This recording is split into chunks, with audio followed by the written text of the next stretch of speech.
Nini toetrehoaminy fietreny avo indrindra honina eo ambaniny mialotsiny tsito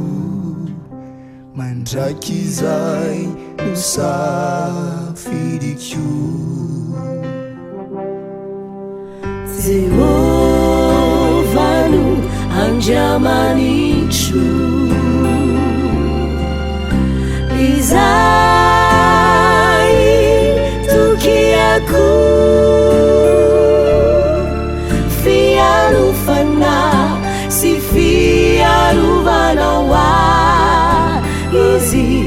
ny volonelany no anarunany sy atahotra ny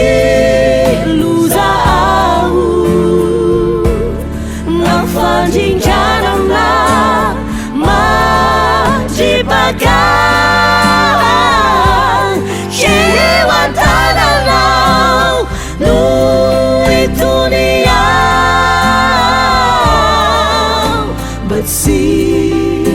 ho tafitohina mba tsy ho tafitohina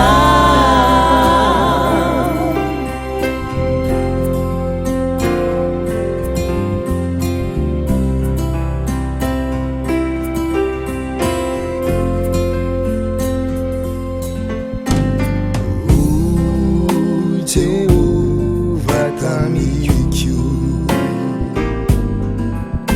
izao ny raketany fitiavanao dia amozy anao aho